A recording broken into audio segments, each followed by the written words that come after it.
والصلاة والسلام على نبينا محمد سيد الأولين والآخرين وإمام النبيين والمرسلين وعلى آله وأصحابه الغر الميامين ومن تبعهم بإحسان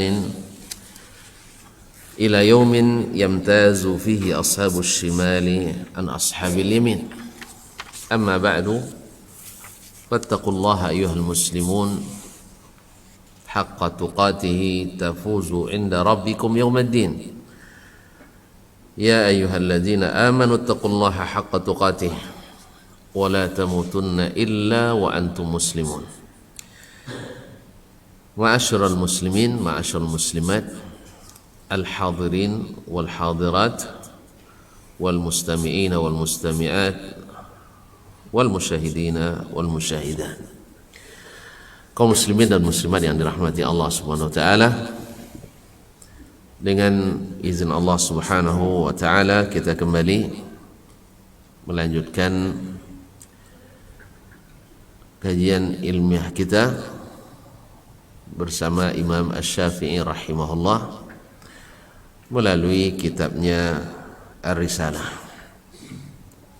Kita berharap kepada Allah Subhanahu wa taala mudah-mudahan nikmat yang telah Allah beri senantiasa kita syukuri sehingga semakin senang dan semakin terasa nikmatnya belajar dan mengaji. Karena tanda kita menikmati Islam dan iman adalah menikmati hal-hal yang senantiasa menjaga dan membersihkan serta merapikan iman kita. Dan majelis ilmu adalah salah satu sarana terbesar untuk tajdidul iman wa tajdidul ahdi billahi ta'ala, untuk memperberiman dan janji kita kepada Allah Subhanahu wa taala. Dan dia adalah ibadah yang datang kepadanya adalah fi sabilillah, majlis yang Allah janjikan diberikan ketenangan, diliputi rahmat, dicari-cari oleh para malaikat dan diberikan ampunan bagi siapapun yang mendekat. Ma'asyiral muslimin, ma'asyiral muslimat rahimanillah wa iyyakum. Mudah-mudahan majlis ini juga makmur atau ditakmirkan dengan banyaknya salawat dan salam kepada baginda Rasulullah junjungan alam. Seperti kata Imam Ahmad rahimahullah, ahadzun nasi bi Rasulillah sallallahu alaihi wasallam ahlul hadis li'annahum kullama dzukira ismuhu sallu alaihi. Orang yang paling beruntung dengan Nabi alaihi salatu wassalam adalah ahlul hadis yang senantiasa mempelajari, mendalami dan menggunakan hadis dalam beramal kepada Allah Subhanahu wa taala. Sebab apa? Kata beliau, li'annahum kullama dzukira ismuhu sallu alaihi. Karena mereka setiap nama Nabi disebut, mereka mengucapkan salawat kepadanya. Dan salawat itu adalah sumber pahala yang sebesar-besarnya, sumber kebaikan dan rahmat yang setinggi-tingginya. Allahumma salli ala nabiyyina wa habibina wa sayyidina Muhammad wa ala alihi wa ashabihi ajma'in wa man tabi'ahum bi ihsanin ila yaumiddin. Wa ba'd. Kita sudah mulai masuk pada macam-macam Allah Subhanahu wa taala memberikan keterangan kepada kita umatnya dalam Al-Quranul Karim. Karena dalam bab sebelumnya Imam Syafi'i menjelaskan bagaimana pentingnya memahami dan mendalami Al-Quranul Karim dengan pendekatan bahasa Arab yang dengannya Allah utus nabinya dan dengannya pula Allah turunkan kitabnya dalam bahasa yang setinggi-tingginya. Maka siapapun yang paham bahasa Arab dulu seperti Imam Syafi'i dan sebelumnya mereka tidak memerlukan mempelajari kaedah-kaedah ini karena itu mengalir dalam darah daging mereka. Bahasa itu sudah mengalir, tidak perlu lagi berpikir. Tapi di saat seperti yang sudah beberapa kali kita sampaikan dan diingatkan oleh para ulama bahwasanya setelah bahasa Arab kaum muslimin secara umum dan orang-orang Arab secara khusus akibat berasimilasi dan mengadopsi istilah-istilah bahasa asing ke dalam bahasa Arab yang asli, sehingga sedikit sebanyaknya bahasa Arab itu menjadi rusak dan terkontaminasi. Ini menurut para ahlinya, bahwa bahasa Arab rusak di perkotaan paruh kedua abad kedua. Jadi ya 150 ke atas itu sudah mulai rusak di perkotaan. Demikian pula di perkampungan dan pedusunan, di curug-curug kampung Arab itu juga sudah mulai rusak di paruh kedua abad ketiga, 100 tahun setelah di perkotaan. Jadi sebenarnya siapa yang mau belajar sejarah sebenarnya tahu ini, bahwa bahasa itu selalu rusak akibat pengaruh bahasa asing, bahasa luar.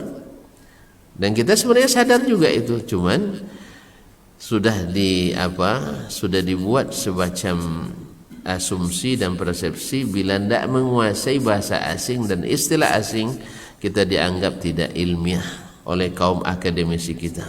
Dulu juga seperti itu, sehingga akhirnya bahasa Arab itu rusak, sehingga diperlukan kaedah-kaedah bahasa Arab untuk memahami. Demikian juga setelah kaedah-kaedah bahasa ini mulai rusak, kemudian juga dalam kaedah-kaedah memahami. Orang tidak lagi murni menggunakan metodologi Islam, manhaj Islam dalam memahami. Sudah terpengaruh pula dengan cara berpikir agama-agama lain atau peradaban lain seperti peradaban Yunani, peradaban Romawi, Persia dan sebagainya. Maka lahirlah kaedah-kaedah usul al-fiqh dan kaedah-kaedah fikih supaya pemahaman itu terpelihara. Di sini pun terjadi loncatan juga antara ahli usulul fiqh yang istiqamah dengan kaedah-kaedah Islam yang kafah, yang sudah lengkap, dengan mereka yang terpengaruh pula dengan kaedah-kaedah dan cara berpikir luar. Maka Imam Abu Hamid Al-Spirayini sangat membedakan antara usul fikihnya ahlus sunnati wa ahlul hadis dengan usul fikih kaum mutakallimin dari kalangan Mu'tazilah dan Al-Kullabiyah dan yang bercabang daripadanya. Jadi ada usul fikih yang terpengaruh juga oleh Al-Mutakallimin, dan ini umumnya para penulis usul fikih di kalangan mutaakhirin mau tidak mau terpengaruh oleh, kalau tidak mau dikatakan terkontaminasi, terpengaruh oleh cara dan metodologi usul fikih mutakallimin.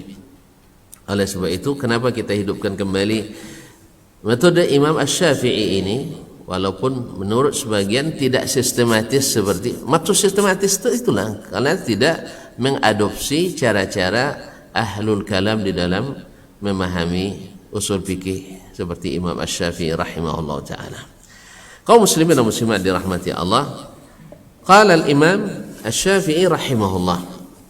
Yang pertama kemarin adalah babu ma unzila minal kitab atau nazala minal kitab 'amman yuradu bihi al-'am wa yadkhuluhu al-khusus, yaitu keterangan tentang Al-Qur'an yang Allah turunkan bersifat umum, dan memang makna umum itu yang dimaksud, tapi masuk ke dalamnya beberapa makna khusus. Sekarang bayanu ma unzila minal kitabi amma adh-dhahiri wa huwa yajma'ul 'am wal khusus. Jadi kalau yang pertama, yang kedua ini bab keterangan tentang ayat atau Al-Qur'an yang diturunkan atau ayat Al-Quran yang diturunkan Allah SWT secara zahir bersifat umum, tetapi di dalamnya tergabung umum dan khusus. Mana umum dan khusus? Artinya dalam sepotong ayat itu atau beberapa potong ayat tentang suatu masalah itu, di dalamnya terdapat makna umum sekaligus terdapat makna, ada pula di dalam sebagiannya makna khusus. Lalu beliau mengatakan sebagai contoh karena tentang Al-Quranul Karim, qala Allah tabaraka wa ta'ala. Kita lihat Imam Asy-Syafi'i memfokus kepada Al-Quranul Karim. Sebab apa? Sebab beliau dari dulu orang-orang dulu tahu bahwasanya Al-Quranul Karim multi tafsir. Oleh sebab itu pemahaman tentang Al-Quran itu mesti didabit dengan benar. Sebab dengan hanya mengandalkan Al-Quranul Karim, seperti kata Ibnu Abbas radhiyallahu taala anhuma, atau diriwayatkan juga dari Umar bin Khattab dan anaknya Abdullah bin Umar bin Khattab serta Abu Sa'id Al-Khudri radhiyallahu taala anhum ajma'in, mereka berkata, man hajjakum bil kitabi fahajjahum bis sunnah. Siapa yang beralasan kepadamu tentang suatu masalah hanya menggunakan Al-Quranul Karim, maka jawab hujahnya dengan as-sunnah. Jawab hujahnya dengan as-sunnah. Apa sebab? Li'anna al-Qur'ana zu wujuh. Karena Al-Quran itu bisa-bisa mengandung banyak tafsir. Karena Al-Quran kan sifatnya adalah bersifat global, bersifat garis-garis besar kebijakan Allah tentang syariat Islam ini, garis besar hukum Islam. Kalau tidak ditafsirkan dengan as-sunnah an-nabawiyah, maka akan liar penafsirannya seperti yang dilakukan oleh para penyimpang pemikiran. Mereka juga beralasan pada Al-Quranul Karim, tetapi tidak menggunakan as-sunnah dalam menafsirkannya, dan lari dari kaedah-kaedah dasar memahami bahasa Arab dengan bahasa Arab. Dan tentu saja kaum muslimin, seperti yang kita sebutkan berkali-kali, orang yang keliru, orang-orang yang tersalah, orang-orang yang tersesat, tidak ada yang sadar dia keliru, dan tidak ada yang sadar dia tersesat. Makanya jangan sembarang nuduh orang jangan sembarang nuduh orang sesat, sebab orang yang tersesat tak pernah menyadari dia tersesat. Nah, saat dia sadar baru dia tidak tersesat lagi. Jelas? Jadi gimana nak tahu bahwa ini sesat, ini bukan sesat? Nah, gimana Bapak Edi nak tahu bahwa orang ini tersesat jalan? Kalau Bapak tahu jalan, iya kan? Kalau tak tahu jalan, sama-sama sesat aja kita. Jadi kaum muslimin dan muslimat dirahmati Allah. Jadi tahu orang-orang yang menyimpang pemikiran itu, dia tidak tahu bahwa dia menyimpang. Kalau dia tahu, tak akan menyimpang. Orang-orang yang keliru pemahamannya tak akan sadar dia keliru, menyangka dia yang benar. Termasuk kita. Kalau sempat kita berpemikiran keliru, sadar kita keliru? Sadar? Tidak. Di mana kita tahu baru sadar? Bila ada yang mengingatkan. Nah, kadang-kadang kita ini pantang pula diingatkan. Tidak usahlah orang lain dulu, istri kita, anak kita. Ketika kita ingatkan, kadang-kadang langsung diterima. Tidak kan? Misalnya kita ingatkan ini, kalau malam-malam hari tutup ini jendela iyalah. Iya, jendela benar lah Pak. Ini apa yang tempat masuk tikus ni kadang tutup saluran air kan, tutup. Kadang-kadang langsung diterima. Tutup ajalah sendiri kan, itu katanya kan. Merintah aja kerja kadang-kadang.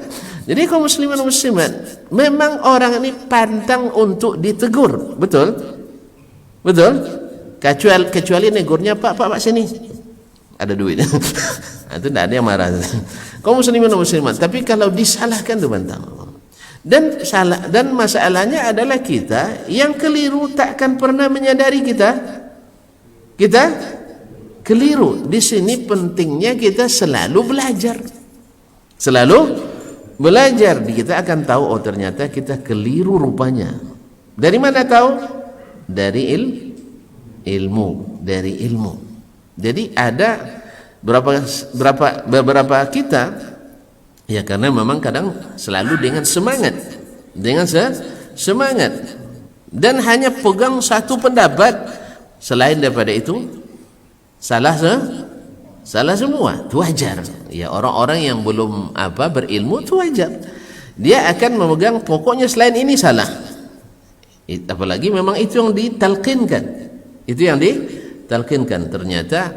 Ternyata ada beberapa pendapat dalam masalah ini yang juga dalilnya kadang-kadang lebih kuat dari dalil kita, lebih kuat dari dalil yang kita miliki.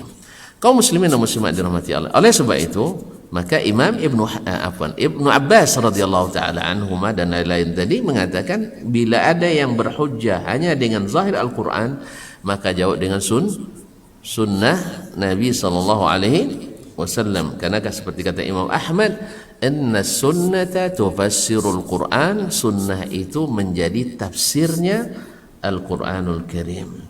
Nah, orang-orang yang cinta pada Nabi alaihi salatu wassalam, yang mengikut Nabi dengan sesungguhnya, setelah tafsir Nabi jelas dan tidak ada lagi tafsir yang lain yang mungkin benar selain tafsir Nabi, karena bertentangan dengan tafsir Nabi misalnya, maka kita tidak akan rela menukar tafsir Nabi dengan tafsir selain Nabi sallallahu alaihi wasallam bila bertentangan. Tapi kalau tidak bertentangan, hanya sekedar variasi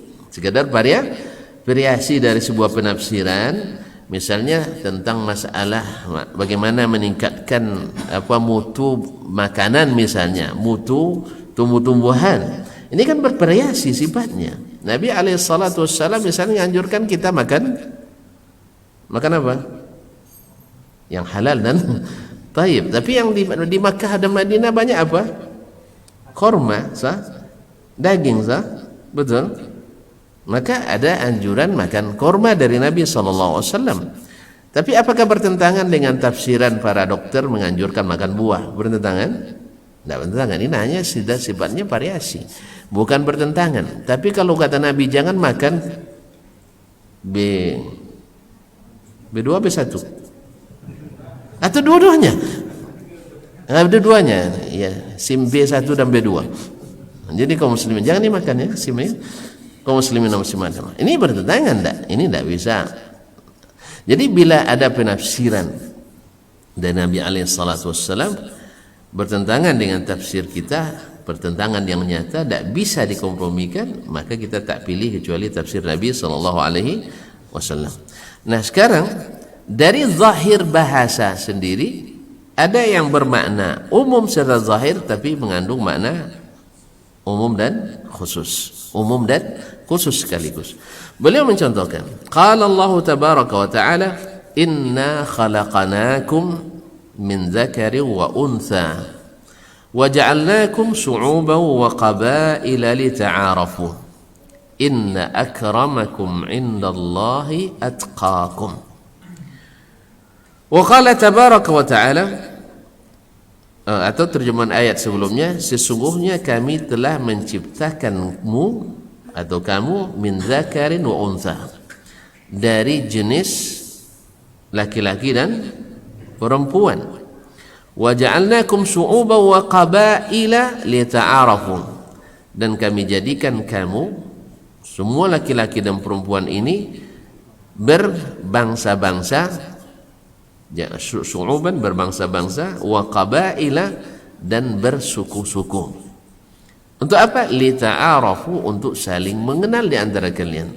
Kalau sempat tak ada suku, tidak ada bangsa, apa ya kenalnya kan? Ya, tapi sekarang kalau sudah ada suku, sudah bangsa, kita sudah tahu. Kalau rambutnya keriting halus berarti bangsa, tidak tahu ya. Afrika biasanya. Ya rambutnya keriting halus. Apa rahasianya barangkali? Nah itu para ahli kesehatan yang tahu tuh. Kenapa rambutnya keriting halus? Nah tanya nanti para tim dokter. Ini biasanya yang seperti ini tahan nyimpan air, tahan nyimpan air. Baiklah kaum muslimin dan muslimin. Inna akramakum indallahi atqakum. Sesungguhnya yang paling mulia di antara kamu adalah yang paling bertakwa di antaramu. Wa qala tabaraka ta'ala, kemudian Allah berfirman pula, kutiba alaikumus siyam kama kutiba alal ladzina min qablikum. Telah diwajibkan kepadamu berpuasa sebagaimana diwajibkan kepada orang-orang sebelummu. Ini kan umum. La'allakum tattaqun, agar kamu bertakwa. Ayyaman ma'dudat, yaitu pada hari-hari tertentu. Faman kana minkum maridan aw ala safarin fa'iddatum min ayamin ukhar. Di sini ada khusus. Jadi umum zahirnya mengandung makna umum dan khusus. Faman kana minkum maridan, siapa di antara kamu yang sakit, aw ala safarin, atau dalam keadaan musafir, fa'aftar, lalu dia berbuka. Takdirnya di sini fa'aftar, lalu dia tidak berpuasa. Fa'iddatum min ayamin ukhar, maka gantinya beberapa hari di hari yang lain. Artinya siapa yang tidak berpuasa dalam musafirnya atau dalam sakitnya, maka diganti dengan puasa di hari-hari yang lain. Tapi kalau tetap bisa puasa, sakitnya ringan, atau tetap puasa, musafirnya ringan, maka tidak perlu diganti. Wa qala inna as-salata kanat 'alal mu'minina kitaban mawquta. Dan berkata pula Allah SWT, sesungguhnya salat itu bagi atas orang-orang beriman kewajiban yang ditentukan waktunya. Kewajiban yang ditentukan waktunya. Berarti juga bersifat umum kepada seluruh kaum mukminin. Qala, berkata Imam Asy-Syafi'i rahimahullahu taala, fabayyinun fi kitabillah anna fi hatainil ayataini al-umuma wal khusus. Maka jelas, kata Imam Syafi'i, dalam kitabullah, dalam kedua ayat ini, yaitu yang pertama dan yang kedua, naam, fa ammal umumu minhuma, adapun yang umum di antara keduanya, ini dalam surat Al-Hujurat, fa fi qaulillahi tabaraka wa ta'ala, dalam firman Allah, inna khalaqanakum min dzakarin wa untha, sesungguhnya kami menciptakanmu dari kalangan atau dari jenis laki-laki dan perempuan. Syu'ub wa ja'alnakum syu'uban wa qabaila lita'arafu, dan kami jadikan kamu berbangsa-bangsa dan bersuku-suku agar kamu bisa saling mengenal. Fa kullu nafsin khutibat bihadza في زمان رسول الله صلى الله عليه وسلم وقبله وبعده مخلوقة من ذكر وأنثى.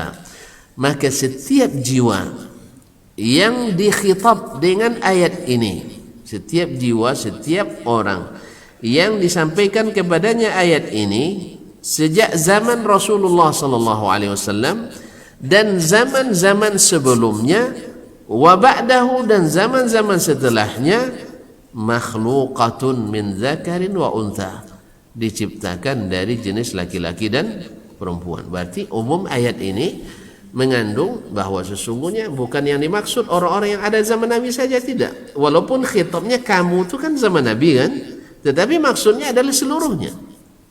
Kan inna khalaqnakum, sesungguhnya kami telah menciptakan kamu. Siapa yang dimaksud? Orang-orang yang hadir waktu itu. Karena kum itu dalam bahasa orang kedua. Tetapi maksudnya adalah orang-orang yang ada di zaman Nabi sallallahu alaihi wasallam dan orang-orang yang ada sebelum Nabi alaihi salatu wasallam sampai ke zaman Nabi Adam alaihi salam, dan orang-orang yang setelah Nabi alaihi salatu wasallam sampai orang terakhir nanti mati. Siapa Pak? Tidak tahu ya. Saya juga tidak tahu. Tidak tahu saya. Yang jelas kiamat tidak terjadi kecuali yang tinggal orang-orang kafir. Nabi nyebutnya syirarul khalq, orang-orang jahat. Berarti orang kafir? Iya memang. Kaum muslimin dan muslimat syarr, orang-orang buruk. Kaum muslimin dan muslimat dirahmati Allah Subhanahu wa taala. Maka sejak zaman diciptakannya manusia, maka diciptakan dari jenis laki-laki dan perempuan, walaupun khitabnya ditujukan kepada Nabi dan orang-orang yang ada di zamannya, tapi meliputi semuanya. Wa kulluha syu'ubun wa qabail. Dan sejak diciptakan pula mereka sudah berbangsa-bangsa dan negara belum ya, berbangsa-bangsa dan bersuku-suku. Sudah berbangsa-bangsa dan bersuku-suku dari diciptakan. Sudah ada nanti Bani anak-anak keturunan Nabi Nuh alaihissalam terbagi lagi. Kemudian keturunan Bani Israel bagi 12. Kemudian Nabi Ismail, ya, Adnan dan Kinana dan Qahtan dan sebagainya. Jadi mereka ini terbagi menjadi bangsa-bangsa dan suku-suku. Baik. Wal khassu minha, makna khusus dari ayat itu fi qaulillahi ta'ala, dalam perkataan Allah, inna akramakum indallahi atqakum. Sesungguhnya yang paling mulia di antara kalian adalah yang paling bertakwa. Ini tidak mencakup seluruh umat manusia. Tidak mencakup seluruh umat manusia. Betul? Tidak masuk. Perbandingan yang paling mulia itu adalah antara orang-orang yang mungkin bertakwa, yang mungkin bertakwa. Maka yang mungkin bertakwa itu siapa? Tentu yang pertama orang Islam, Pak. Istilah takwa itu istilah Islam. Jadi yang bertakwa itu mesti Islam. Kalau tidak Islam, mungkin bertakwa? Yang betulnya nanti dirubah orang lagi undang nanti. Kaum muslimin namanya. Jadi yang bertakwa itu adalah yang mesti Islam. Berarti tidak seluruh orang dimasuk dalam perbandingan ini. Yang bertakwa itu hanya orang Islam. Kemudian seluruh orang Islam, Anda juga, yaitu mesti orang yang mukallaf, yang sudah diwajibkan menjalankan perintah agama dan mengindahkan larangan-larangan agama. Berarti anak-anak jadi perbandingan takwa. Apa diajarkan jadi anak bertakwa? Iya, besok. Sekarang dilatih. Jadi tidak bisa dibandingkan antara orang tua dengan anak-anak yang belum balik. Anak-anak yang belum balik, karena mereka belum dihitung. Berdosa pun mereka tak dihitung. Dan kalau berpahala diberikan pada orang tuanya. Makanya rajin-rajinlah orang tua mengajak anaknya beribadah. Kaum muslimin dan muslimat. Jadi li'anna taqwa, kata Imam Asy-Syafi'i rahimahullah, karena takwa itu innama takunu ala man aqalaha, hanya bagi orang yang berakal, yang memahami takwa, yang mengikuti takwa. Maka orang-orang yang tidak masuk di dalamnya tidak mungkin masuk perbandingan ini. Jadi ayat kan satu tadi. Makna bagian pertamanya bersifat umum. Kami ciptakan kamu dari laki-laki dan perempuan. Ini berlaku seluruh bangsa. Dan kami ciptakan kalian daripada kami jadikan kalian berbangsa-bangsa dan bersuku-suku. Ini berlaku nak kafir, nak muslim, semuanya masuk dalamnya. Tapi ketika masuk di ujung ayat inna akramakum indallahi atqakum, jangan diartikan bahwa di antara yang umat yang terbaik di antara seluruh umat manusia adalah yang paling bertakwa. Di sini bisa dimaklumi, dipahami orang nanti bahwa orang kafir mungkin saja bertakwa. Jelas?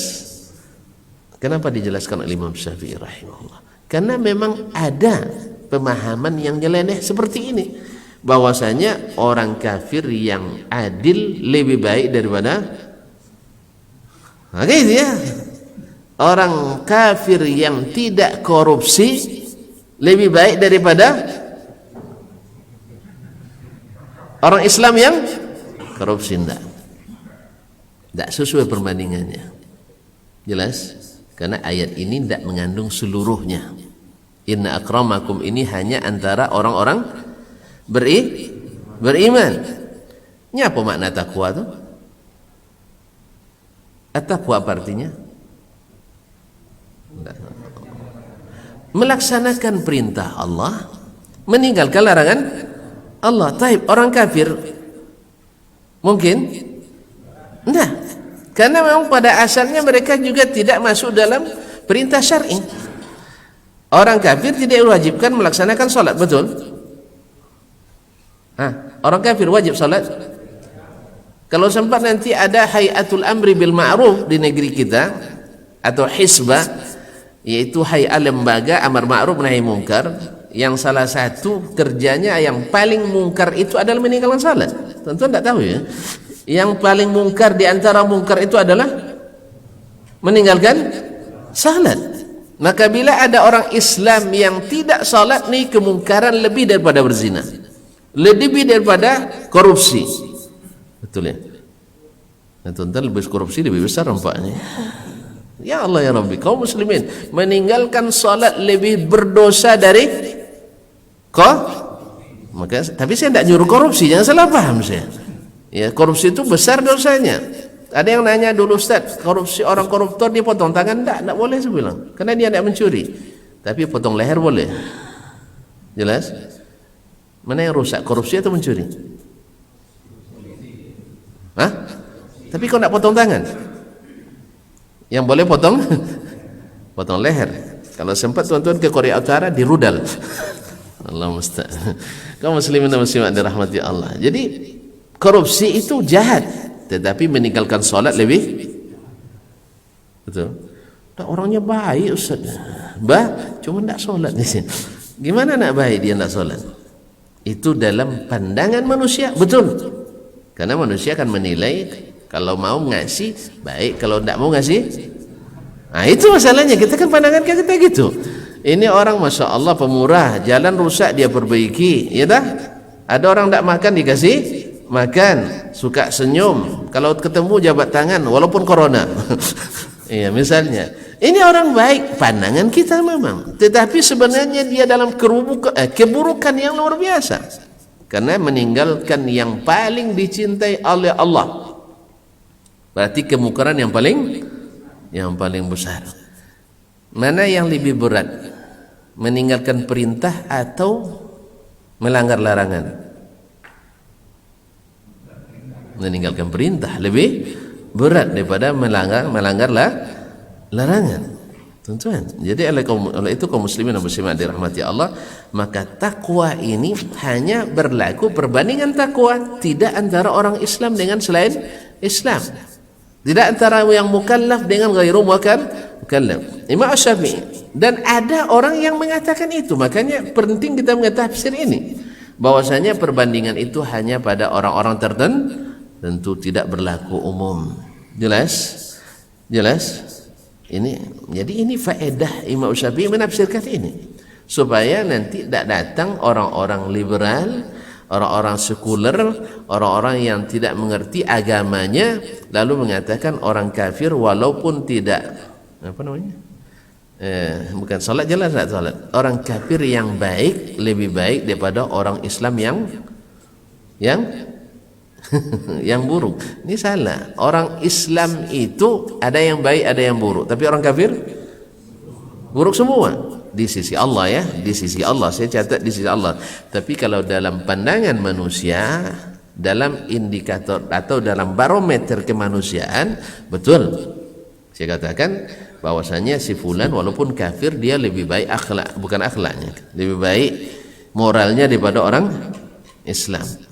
Sebagian orang Islam masya Allah, pantang nampak yang menarik diambilnya. Orang kafir kadang-kadang enggak, yang bukan miliknya tidak diambilnya. Betul kan? Ya, kalau subhanallah kan, dulu ketika Pak Baharudin Lopa masih hidup dulu, beliau waktu jadi dubes di sana, dia melihat seperti yang dikatakan oleh yang sebelumnya, seperti Muhammad Abdus, saya lihat Islam itu di barat. Dia dikatakan gitu, dia lihat Islam itu di barat.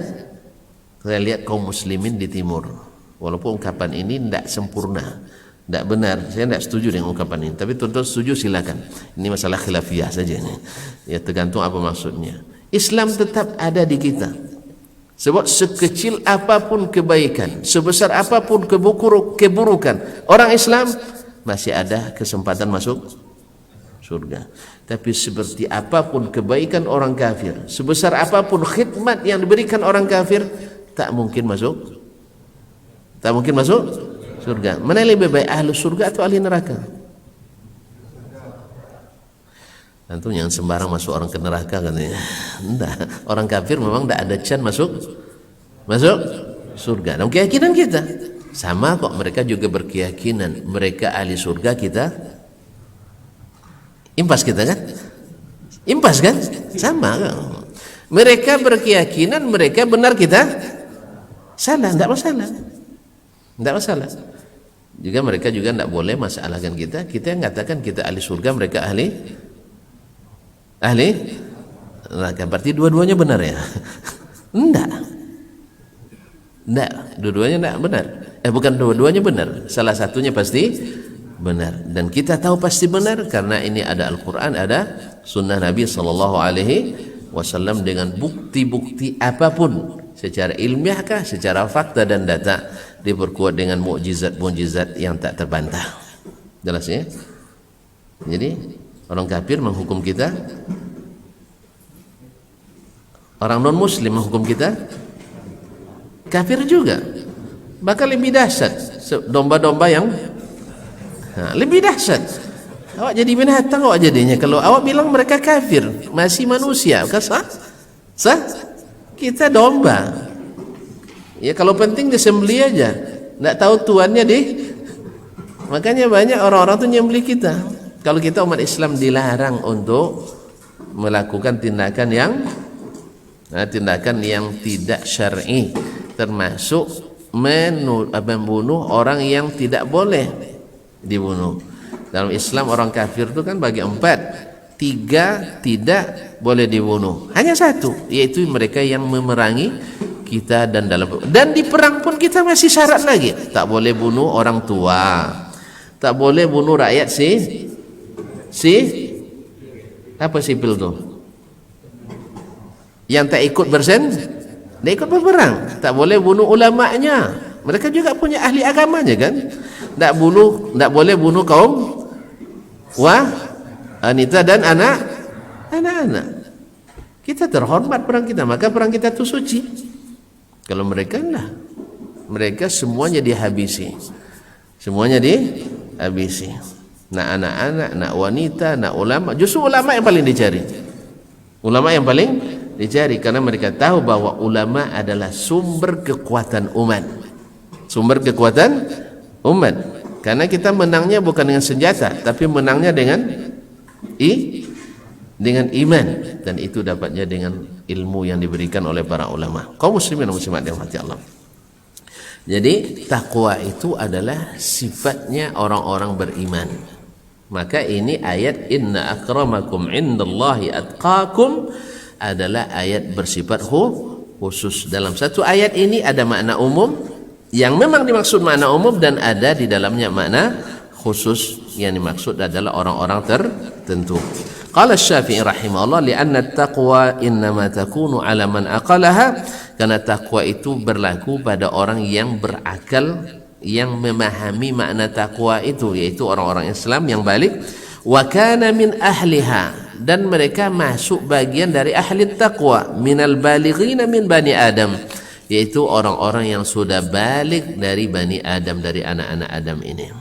Jadi yang mukallaf dan yang balik dari kalangan bani Adam alaihissalam, yaitu tanda-tanda balik masih ingat kan? Enggak juga, berarti enggak balik, belum ada yang balik nampaknya. Iya.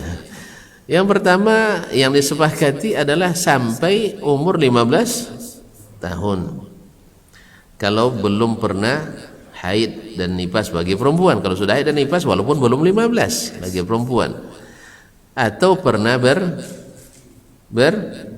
mimpi apa?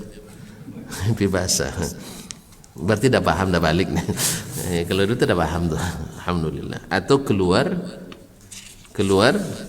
mani. Nah, kaum muslimin dan muslimat dirahmati Allah. Dunal makhluqina minad dawabi siwahum. Ya. Dan tak termasuk juga binatang-binatang atau hewan-hewan melata lainnya selain mereka.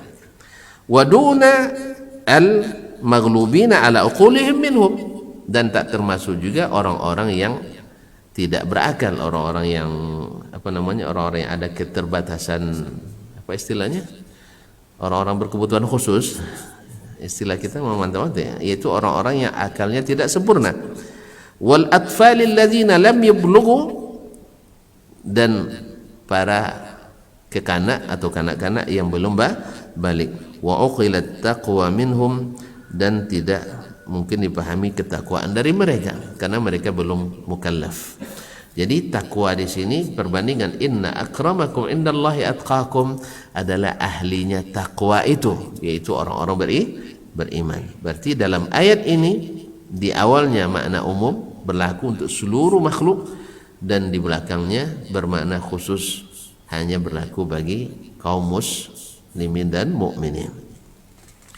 Fala yajuzu an yusafa bittaqwa wa khilafiha illa man aqalaha wa kana min ahliha. Maka tidak boleh diberi sifat takwa atau tidak bertakwa, si fulan bertakwa atau tidak bertakwa, illa man aqalaha, kecuali mereka yang sudah mengakali atau sesuatu, mereka yang sudah mengerti, mereka yang sudah balik berakal. Wa kana min ahliha, dan termasuk bagian dari ahli takwa, yaitu orang-orang beriman. Karena tidak ahli takwa orang yang tidak beriman. Karena takwa itu antaj'ala bainaka wa baina azabillahi wiqaya. Definisi umumnya bahwa engkau jadikan antara dirimu dan azab Allah itu ada benteng yang membatasi. Nah, orang kafir tidak ada bentengnya antara azab Allah SWT. Jadi mereka bukan ahli takwa. Walaupun kalau sudah menjadi istilah umum sosial, kadang-kadang orang kafir disebut juga orang bertakwa. Tapi dalam Islam tidak, karena mereka bukan ahli takwa. Au khalafaha fakana min ghairi ahliha, atau tidak boleh juga disebut bertakwa orang-orang yang tidak mengikuti syarat-syarat takwa, yaitu orang-orang Islam tetapi tidak menunaikan perintah Allah dan tidak pula meninggalkan larangan Allah. Tidak boleh juga disebut dengan takwa. Maka tidak boleh kita misalnya si fulan yang Masya Allah bandit, lalu dibandingkan dengan seorang ustaz tuh beda-beda tipis takwanya dengan si anda, bisa. Atau misalnya si ustaz lebih bertakwa, ini tidak, karena ini bukan ahlinya. Orang fasik bukan ahli takwa, walaupun dia masih tercatat sebagai muslim, tetapi dia orang-orang yang suka meninggalkan perintah Allah atau melanggar larangan Allah yang dalam bahaya besar. Kadang-kadang sebagian ulama bila meninggalkan salat dengan sengaja walaupun masih mengakuinya, sebagian besar ulama mengatakannya sudah keluar dari ahli takwa, sudah keluar dari ahlul Islam. Allah musta'an. Maka kita ingatkan saudara-saudara kita, kalau nak buat dosa juga jangan meninggalkan salat. Ya, karena salat ini modal kita. Kalau modal tak ada, apa lagi nak diperdagangkan? Ya banyak, modal tak ada, sikit pun tak ada modal. Oh Ustaz, saya solat tak khusyuk. Ya solatlah dulu. Gimana tu nak khusyuk? Belajar solat belum sempurna, masih malas-malas, macam mana nak khusyuk? Maka jadikanlah solat itu sebagai amalan andalan kita. Amalan andalan kita. Pokoknya kalau bikin acara nanti, maka yang diperhatikan adalah isoma, istirahat, salat dan makan. Kalau makan sebenarnya perlu dituliskan, pasti ya. Yang perlu tuliskan sekarang tu orang salat. Istirahat pun tak perlu tuliskan karena orang nak rehat. Tapi yang salat ni kalau tak tuliskan bahaya. Makanya jangan isoma lah, sajalah. Apa cara kita salat? Nah ya, salat. Otomatis itu makan pasti tidak pakai suruh pun, tidak di agenda pun pasti ada makan. Iya tak? Nah, Tapi anggaran penting. Nah, kalau anggaran untuk makan penting, anggaran kalau sholat tidak ada anggaran sholat. Itu aja bedanya. Yang penting tak dianggarkan yang karena memang sholat itu anggarannya dari Allah Rabbul Alamin. Jadi apapun acara buat nanti ya, maka masukkan agenda utama kita adalah sholat. Itu tandanya orang Islam. Tandanya orang Islam. Makanya orang Islam itu mesti ada pengaruhnya di dalam segala level.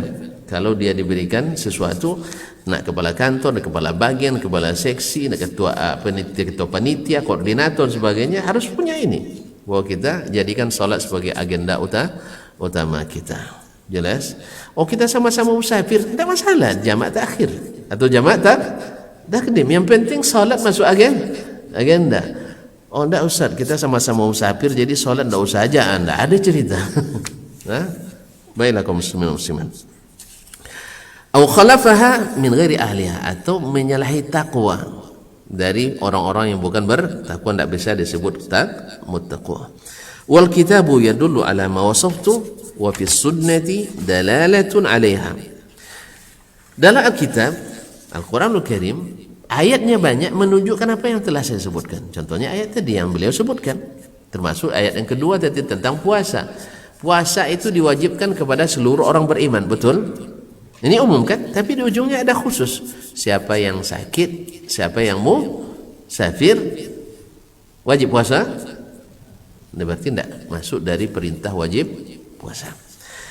Wal kitabu yadullu ala ma wasaftu, Al-Quran menunjukkan apa yang telah aku sifatkan, aku yang sebutkan. Wa fis sunnati dalalatun 'alaiha, dan sunnah pun menunjukkan itu pula. Qala Rasulullah sallallahu alaihi wasallam, Rasulullah sallallahu alaihi wasallam bersabda, rufi'al qalamu an thalathah, diangkat pena, artinya tidak menulis. Kalau pena diangkat kan tidak nulis dia. Dari 3 orang atau 3 orang.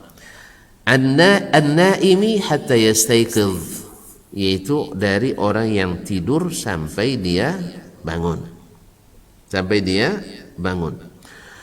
Wa as-sabi hatta yablugh, dan dari anak-anak sampai dia balik. Wal majnun hatta yufiq, dan orang yang gila sampai dia waras. Hadis ini sahih riwayat Imam Abu Daud, Al-Hakim, Abu Daud dan Nasa'i, Ibnu Majah, Al-Hakim dan lain-lainnya sahih. Jadi hadis ini diangkat pena berarti belum dituliskan, berarti belum mukallaf, belum termasuk yang dikhitab, yang punya kewajiban untuk melaksanakan takwa, yang sudah balik. Makanya orang tertidur sampai dia bangun, siapapun yang tertidur tidak berdosa, dia namanya tidur. Orang yang tidur tidak berdosa apapun yang dia lakukan. Misalnya tidur dia 300 tahun tidak sholat, berdosa? Hah? Apa contohnya?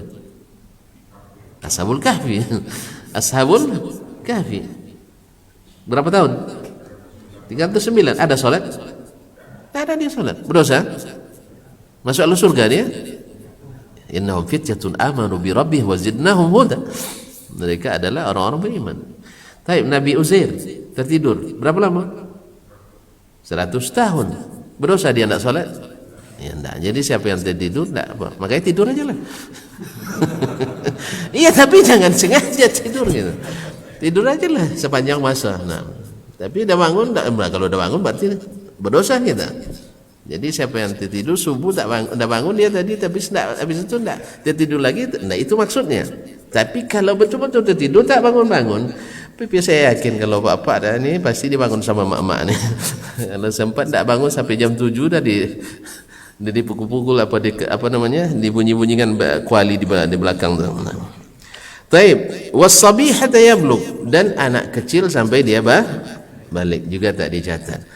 Makanya amdus sabi khata, ini kaidah. Sesuatu yang dilakukan dengan sengaja oleh anak-anak dianggap tidak sengaja. Maka kalau anak pecahkan piring, jangan pecahkan pula piring di mukanya. Harus paham kita. Ini enggak.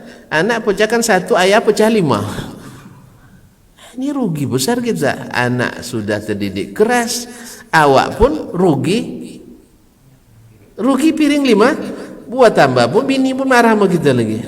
Sebab siapa yang bersihkan? Istri lagi yang bersihkan. Kadang-kadang cemocah pandai mengutip, nak pandai kenapa? Nah, jadi jangan.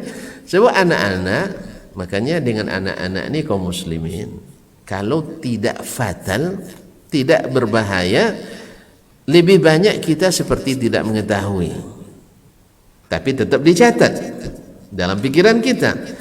Nanti suatu saat ada momen untuk mengingatkan. Misalnya selesai makan, suruh siapa yang pintar dia cuci piring biasanya, tapi hati-hati jangan jatuh. Nah, kan ingat dia, berarti tidak boleh kalau lagi pecah, sebab pecah nanti masalah. Besok siapa yang jatuh piringnya tidak boleh makan pakai piring. Kan ini kan jadi pelajaran. Tapi kalau pas waktu itu tidak masuk kaji itu tentu. Betul tidak? Orang yang sedang ketakutan masuk kaji? Tidak. Orang yang sedang kelaparan masuk kaji? Orang yang sedang marah-marah tak masuk. Makanya kalau tidak fatal jangan ditambah besarkan. Kalau perlu seperti tidak tahu tapi kita catat. Termasuk juga salah seorang istri. Tapi catat, jangan kumpul-kumpul habis tumpah, enggak ya. Ada tunggu momen-momen yang pas gitu. Mudah-mudahan dengan demikian lebih bagus. Wal majnun hatta yufiq, dan orang gila yang belum waras. Ini semuanya semakna dengan apa yang dikatakan dalam contoh yang disebutkan oleh Imam Asy-Syafi'i rahimahullah, bahwa orang yang anak-anak tidak disebut ahlut taqwa. Orang-orang yang tidak melaksanakan perintah Allah tidak bisa disebut orang yang bertakwa. Makanya perbandingannya antara sesama ahli taqwa. Wa hakadha at-tanzilu fi shaumi was-shalah. Demikian pula turunnya ayat Al-Qur'an tentang hukum puasa dan salat. Alal balighin al-aqilin, yang wajib atas orang-orang yang balik dan sudah berakal. Duna man lam yablugh wa man lam yablugh, tidak termasuk orang yang belum balik. Wa man balagha, dan termasuk pula orang yang walaupun sudah balik, mimman ghuliba ala aqlih, tapi tidak sempurna akalnya. Tidak sempurna akalnya, seperti orang gila tadi. Wa dunal huyyadhi fi ayyami haidhihinna, dan tidak pula termasuk yang diwajibkan puasa dan salat kaum wanita yang haid di masa-masa haidnya atau di masa nifasnya. Wallahu ta'ala alam. Ini salah satu dari cara Allah Subhanahu wa taala menggunakan atau menjelaskan ayat-ayatnya dalam Al-Qur'anul Karim, yang orang Arab sebenarnya yang masih asli bahasa Arabnya dulu, mereka ini langsung paham ini. Mereka langsung paham dengan bahasa itu. Tetapi setelah rusaknya bahasa, maka Imam Asy-Syafi'i perlu mengingatkan ini. Dan bibit-bibitnya sudah ada. Bibit-bibit ilmu-ilmu yang diambil dari luar Islam itu di masa Imam Syafi'i sudah ada. Baik yang lahir secara lokal dari pemikiran lokal atau kearifan lokal, ataupun yang datang dari dunia internasional, dari thaqafah dan wawasan keilmuan di luar Islam di negara lain. Makanya sebenarnya kaum muslimin dan muslimat, kalau kita nak istiqamah itu memang dalam agama ini tidak boleh mengadopsi ajaran agama lain dalam agama kita. Dalam agama ya, kalau dalam kehidupan dunia memang tidak ada batasan selama tidak menyerupai amaliyah agama-agama lain atau ciri khas agama lain. Tapi kalau masalah dunia, antum terbuka, antum a'lamu bi umuri dunyakum. Karena memang cara berpikir sangat berpengaruh dalam cara memahami. Metodologi ilmiah berpengaruh pada natijah yang dihasilkan dari ilmu yang dipahami. Oleh sebab itu, pahamilah Islam sesuai dengan bahasanya orang Islam, sesuailah Islam sesuai dengan metode dan manhajnya ulama Islam. Jangan dicampurkan antara metode ulama Islam dengan ulama di luar atau pemikir di luar Islam. Cuman sayang seperti yang kita katakan tadi, banyak orang yang tidak menyadari bahwa mereka menganggap itu suatu perkembangan pemikiran dalam Islam. Ternyata itu adalah membuat mundurnya pemikiran Islam. Tadi kita katakan orang tersesat tak pernah menyadari dia tersesat. Orang yang keliru tak paham dia keliru. Orang yang tak paham kadang-kadang gagal paham. Kalau dia tahu dia salah paham, pasti dia akan perbaiki pemahamannya. Kalau dia tahu dia tersesat, dia akan bertanya. Cuman memang baru kita sesat bila tidak berilmu. Ya Pak dia, bila tak berilmu tak bisa nunjukin orang sah.